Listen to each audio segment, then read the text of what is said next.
नमस्कार साथियों, संस्कृति आईएएस के यूट्यूब चैनल पर आप सभी का स्वागत है। चलिए एक महत्वपूर्ण खबर पर चर्चा कर लेते हैं। एक खबर प्रकाशित हुई है कि अमेरिका का जो फेडरल रिजर्व बैंक है अपनी ब्याज दरों में 0.25% की कटौती कर सकता है। अगर आधार अंक की बात करें या बेसिस पॉइंट की बात करें तो 100 आधार अंक का मतलब है 1%, यानी कि ब्याज दरों में 1% की कटौती की जा सकती है। तो अगर कहीं पर ये लिखा मिल रहा है कि 100 आधार अंक की कटौती कर सकता है, इसका मतलब है कि 1% की कटौती कर सकता है। अगर 25 आधार अंक लिखा है तो इसका मतलब है कि 0.25% की कटौती कर सकता है। तो ये बात समझ में आ गई। अब जो अमेरिका का फेडरल रिजर्व बैंक है, जैसे भारत का केंद्रीय रिजर्व बैंक है RBI, reserve bank of India, उसी तरह से अमेरिका का जो केंद्रीय बैंक है उसको फेडरल रिजर्व बैंक कहते हैं। संक्षेप में उसे फेड कह दिया जाता है। अब सवाल ये है कि ऐसी खबर क्यों प्रकाशित हुई है और कहाँ पर प्रकाशित हुई है। तो ये देख सकते हैं, ये खबर प्रकाशित हुई है। ऐसा कहा जा रहा है कि ऐसा हो सकता है। अब यहाँ पर देखिए, फेडरल ओपन मार्केट कमेटी है। जैसे भारत में मौद्रिक नीति समिति है, वैसे ही अमेरिका में फेडरल ओपन मार्केट कमेटी है और यही डिसाइड करती है कि ब्याज दरों में कटौती करना है या वृद्धि करना है, इत्यादि इत्यादि। इसी के आधार पर भारत में जो मौद्रिक नीति समिति है, मौद्रिक नीति समिति बनाई गई थी जो मौद्रिक नीति की समीक्षा करती है। अब कुछ बेसिक बातें हम लोगों को समझ लेना है, फिर उसके बाद बाकी सारी चीज़ें समझ में आएंगी। पहली बात यह है कि आखिर अमेरिका का केंद्रीय बैंक ऐसा क्यों कर रहा है। तो आजकल की घटनाओं को और कुछ समय से लगातार जो टैरिफ वार ट्रंप के द्वारा छेड़ा गया है वो आप लोगों को पता है। भारत पर भी उन्होंने 50% टैरिफ इम्पोज किया है। उसका प्रभाव उनकी अर्थव्यवस्था पर भी हो रहा है, भारत की भी अर्थव्यवस्था और विश्व की सभी अर्थव्यवस्थाओं पर भी होगा जिनके साथ उनका ट्रेड है। भारत पर तो होगा ही, इसके बारे में हम लोगों ने पहले एक वीडियो में चर्चा किया है, मैंने चर्चा किया है, आप उसे चाहें तो यूट्यूब पर देख सकते हैं। ठीक है, अब बात आती है कि आखिर ऐसा करना क्यों पड़ा। तो ट्रंप संरक्षणवाद की नीति अपना रहे हैं और संरक्षणवादी की नीति के तहत उनकी अर्थव्यवस्था में कुछ विपरीत स्थितियां देखी जा सकती हैं, कुछ विपरीत प्रभाव हो सकता है। ऐसी स्थिति में वो चाहते हैं कि अमेरिका की अर्थव्यवस्था में निवेश बढ़े और निवेश बढ़ाने के लिए हमारे पास, मतलब उनके पास क्या विकल्प है कि वह ब्याज दर को सस्ता करें और सस्ता करके ब्याज दर को कम करें और कम करके निवेश बढ़ाएं। निवेश बढ़ाएंगे तो उत्पादन होगा और उत्पादन होगा तो लोगों की आय बढ़ेगी और आप कह सकते हैं कि कुल मिलाकर के ग्रोथ होगा। अमेरिकी अर्थव्यवस्था की ग्रोथ होगी और वहाँ के लोगों को रोज़गार मिलेगी। चूँकि निवेश होगा तो उत्पादन होगा और जब निवेश होगा तो लोगों की डिमांड पूरी होगी, अर्थात आपूर्ति भी सुनिश्चित हो पाएगी। तो अमेरिका की अर्थव्यवस्था पर जो प्रभाव होंगे वो दो तरह के प्रभाव हो सकते हैं। प्रभाव की जब चर्चा कर रहा हूँ तो नेगेटिव और पॉजिटिव। पहले पॉजिटिव की चर्चा कर लेते हैं। ऐसा करने से अमेरिका की अर्थव्यवस्था में महंगाई कम होगी। ठीक है, महंगाई कम होने के चांसेस भी हैं। कम होने के चांसेस क्यों हैं? क्योंकि आपूर्ति बढ़ जाएगी। इस संदर्भ में इसे समझेंगे तो आप लोगों को चीज़ें समझ में आ जाएंगी। क्योंकि अच्छा, एक और महत्वपूर्ण बात, चूँकि ब्याज दर को सस्ता करेंगे तो बैंकों की लागत भी कम होगी और लागत कम होगी तो ऐसी स्थिति में लोग अधिक मात्रा में लोन लेकर के निवेश करेंगे तो लोन सस्ता मिलेगा और जब सस्ता मिलेगा तो इसका मतलब ये है कि इसकी डिमांड बढ़ेगी, वस्तुओं और सेवाओं की डिमांड बढ़ेगी और उस डिमांड की आपूर्ति के लिए या सप्लाई को सुनिश्चित करने के लिए निवेश भी बढ़ेगा और निवेश बढ़ेगा तो लोगों की आय होगी और आय होगी तो पर कैपिटा इनकम भी बढ़ेगा और उसके साथ साथ ग्रोथ भी होगी। तो ऐसा अमेरिका का सोचना है। ठीक है, जब हम नेगेटिव पॉइंट्स की बात कर रहे हैं तो निवेश कम हो सकता है। निवेश कम क्यों हो सकता है? क्योंकि जो निवेशक हैं वो देखेंगे कि हमें यहाँ पर, ठीक है, यानी कि अमेरिका में कम लाभ हो रहा है, इसलिए वो दूसरे देशों में, भारत जैसे देशों में निवेश कर सकते हैं।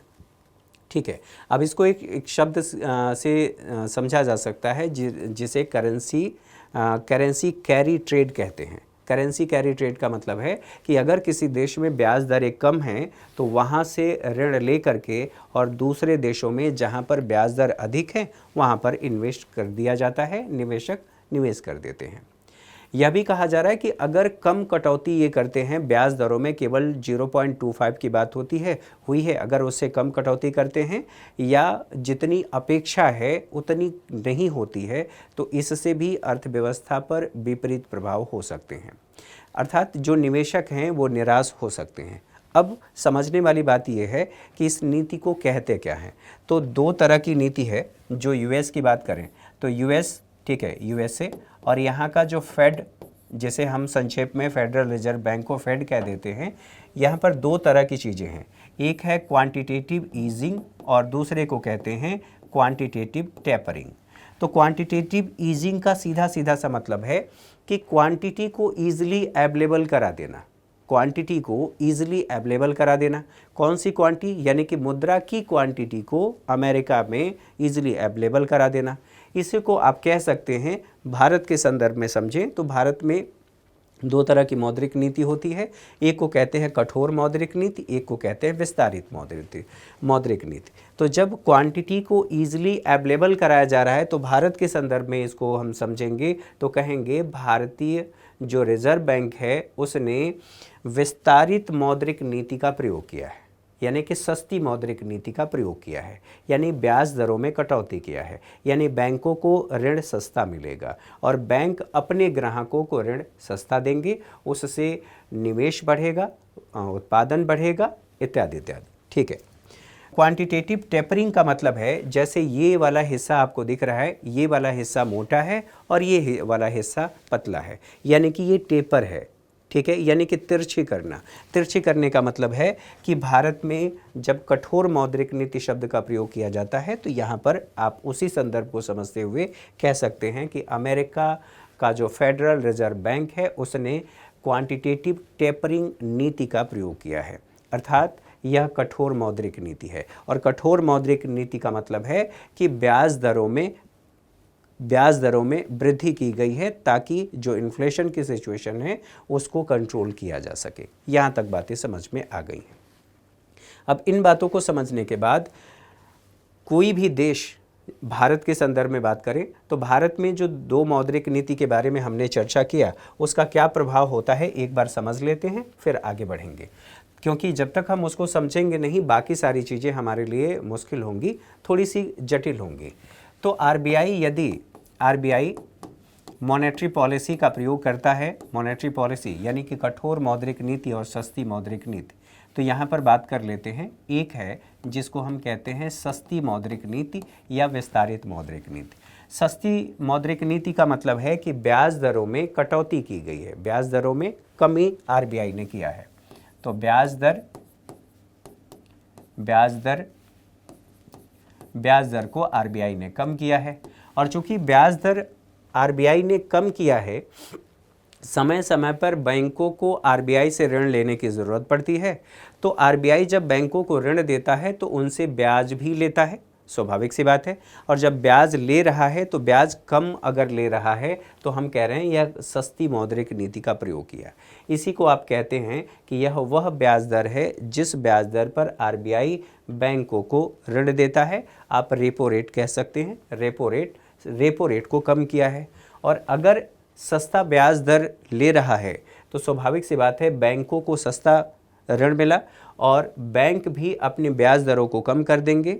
और जब बैंक भी अपने ब्याज दर को कम करेंगे तो लोग अधिक मात्रा में ऋण लेंगे और ऋण लेकर के दो काम कर सकते हैं, या तो वो थार खरीद सकते हैं, फॉर्च्यूनर खरीद सकते हैं, BMW खरीद सकते हैं, या जो उनकी आवश्यकता है वो पूरा करेंगे। तो जब मैं ये कह रहा हूँ कि वो थार खरीदें, फॉर्च्यूनर खरीदें या BMW खरीदें तो इसका मतलब ये है कि वह उपभोग पर खर्च कर रहे हैं। तो इसको एक शब्द से कहा जाता है कंजप्शन एक्सपेंडिचर, या उपभोग व्यय कर रहे हैं। तो उपभोग व्यय, और चूँकि उन्होंने लोन लेकर के डिमांड किया है तो उस डिमांड को पूरा करने के लिए निवेश होगा। तो एक जो निवेशक है वह निवेश करेगा, यानी कि इन्वेस्टमेंट एक्सपेंडिचर होगा, निवेश व्यय होगा। और निवेश व्यय होगा तो बताइए यहाँ ब्याज दरें सस्ती हुई तो हम कहेंगे कि जो लिक्विडिटी है, लिक्विडिटी कैसी हो गई, ये बढ़ गई, यानी कि मुद्रा की तरलता अर्थव्यवस्था में बढ़ गई। आप ऐसे कह सकते हैं कि अर्थव्यवस्था में मनी सप्लाई बढ़ गई। ठीक है। और ऐसा होगा अगर लिक्विडिटी बढ़ गई है और उपभोग निवेश व्यय बढ़ रहा है, स्वाभाविक सी बात है हमारे देश में जो ग्रोथ है, ग्रोथ ये बढ़ जाएगी, उत्पादन बढ़ेगा। ठीक है। एक है जिसको कहते हैं कठोर मौद्रिक नीति। कठोर मौद्रिक नीति, इसका मतलब है कि आरबीआई ने रेपो रेट बढ़ा दिया। दूसरे शब्दों में कहें तो आरबीआई ने ब्याज दर को बढ़ा दिया। तो ब्याज दर को आरबीआई ने बढ़ा दिया है, और चूंकि ब्याज दर को बढ़ाया है, स्वाभाविक सी बात है लिक्विडिटी कम हो जाएगी। और लिक्विडिटी कम क्यों किया जा रहा है? क्योंकि अर्थव्यवस्था में इन्फ्लेशन है।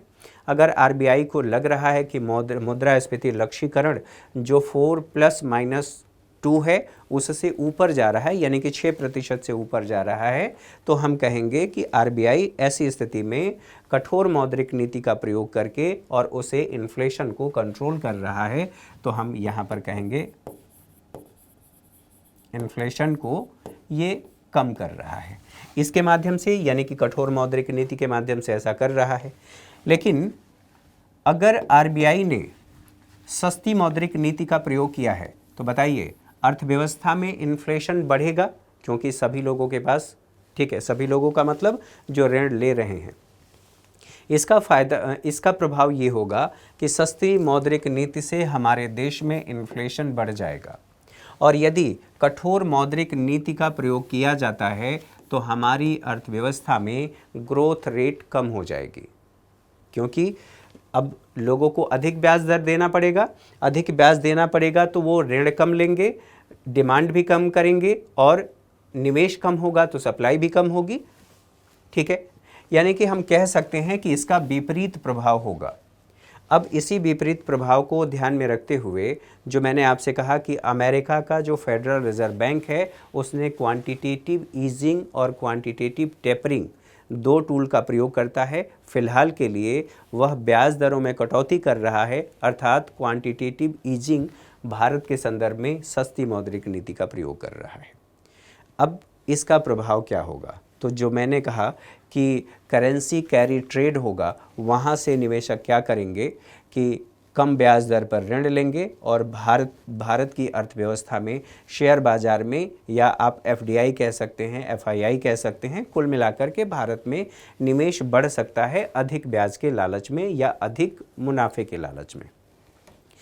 अगर भारत में निवेश बढ़ता है तो इसका सीधा सीधा सा मतलब है कि भारत की ग्रोथ रेट बढ़ेगी, और जो फिच ने अनुमान लगाया था, स्वाभाविक सी बात है ये चीज़ें।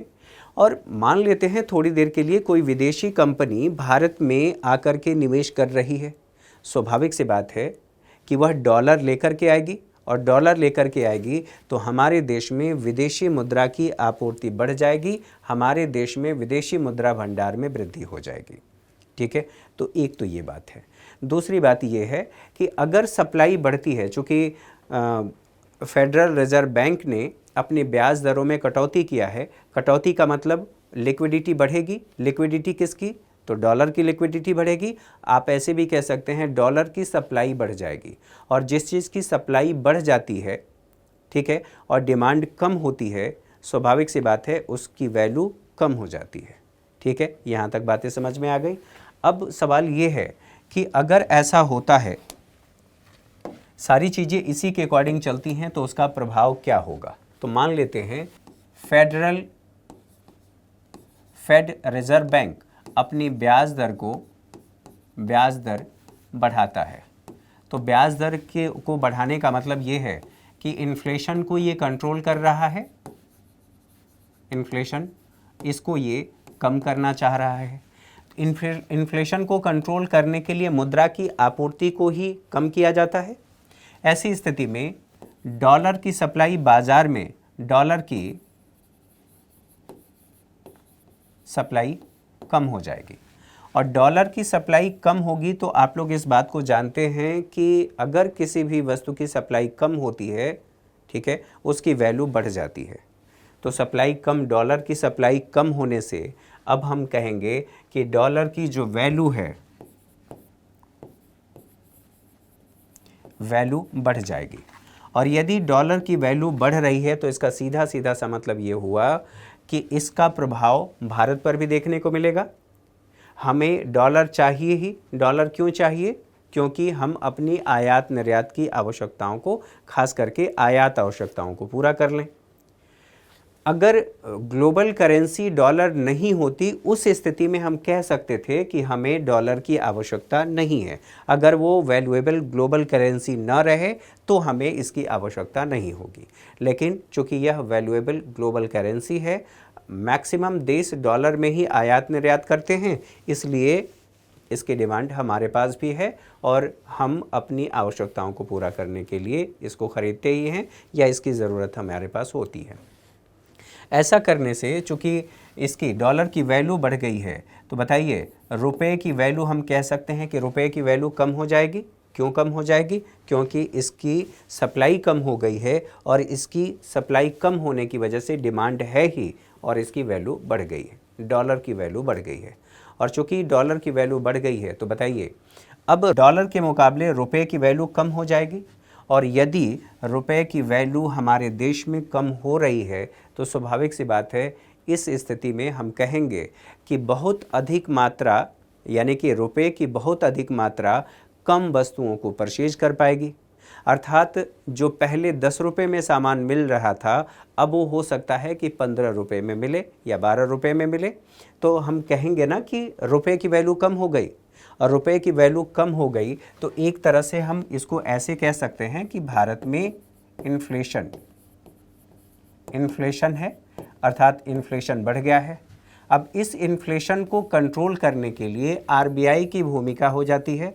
आरबीआई, अब यहाँ पर अगर आप लोगों ने समझा है, कठोर मौद्रिक नीति का प्रयोग करेगा आरबीआई। आरबीआई क्या करेगा? कठोर मौद्रिक नीति, आप ऐसे कह सकते हैं कि रेपो रेट आरबीआई बढ़ा देगा।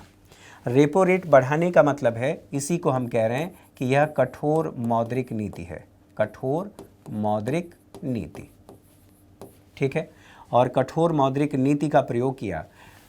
अमेरिका का फेडरल रिजर्व बैंक कठोर मौद्रिक नीति का प्रयोग किया, जिसके प्रभाव से या जिसके परिणाम स्वरूप भारत का भी केंद्रीय रिजर्व बैंक, ठीक है, केंद्रीय रिजर्व बैंक अर्थात रिजर्व बैंक ऑफ इंडिया, इसने भी अपने देश में कठोर मौद्रिक नीति का प्रयोग किया। इसका मतलब ये हुआ कि अमेरिका के मौद्रिक नीति का प्रभाव भारत पर दिखाई दे रहा है। स्वाभाविक सी बात है, अगर यहाँ पर भी ब्याज दरों में कटौती होगी तो सप्लाई बढ़ेगी। किसकी सप्लाई? ये बढ़ जाएगी। मान लेते हैं थोड़ी देर के लिए इन्होंने ब्याज दरों में कटौती किया, इन्फ्लेशन की स्थिति तो देखने को मिलेगी, हो सकता है। फ़िलहाल के लिए यहाँ पर हमने माना कि डॉलर की जो सप्लाई है वो बढ़ जाएगी। और डॉलर की सप्लाई बढ़ने का मतलब ये है कि जिस वस्तु की सप्लाई ईज़िली अवेलेबल होती है या ईज़िली होती है, उसकी वैल्यू कम हो जाती है। स्वाभाविक सी बात है, डॉलर की वैल्यू यहाँ पर कम होगी। और डॉलर की वैल्यू कम होने का मतलब है कि डॉलर के मुकाबले रुपया मजबूत होगा। पहले $1 बराबर 80 रुपये हो सकता था, अब वो कम होकर के इस बात की संभावना है कि $1 बराबर 75 या 70 रुपये हो सकता है, यानी कि रुपया मजबूत होगा। और रुपया मजबूत होगा तो ऐसी स्थिति में, ठीक है, हमारे देश में भी प्रभाव होगा, ठीक है। तो कुल मिलाकर के कहने की बात यह है कि अमेरिका के फेडरल रिजर्व बैंक की नीतियों का प्रभाव भारत की मौद्रिक नीतियों पर देखने को मिलता है। और इसी संदर्भ में मैंने कहा कि यदि ऐसा होता है, अमेरिका का फेडरल रिजर्व बैंक कुछ कटौती करता है या वृद्धि करता है, तो भारत की अर्थव्यवस्था पर उसका प्रभाव देखने को मिलेगा। यहाँ तक बातें आप लोगों को समझ में आ गई होंगी, मैं ऐसा मान करके चलता हूँ। बाकी अगले क्लास में मुलाकात होगी, तब तक के लिए नमस्कार।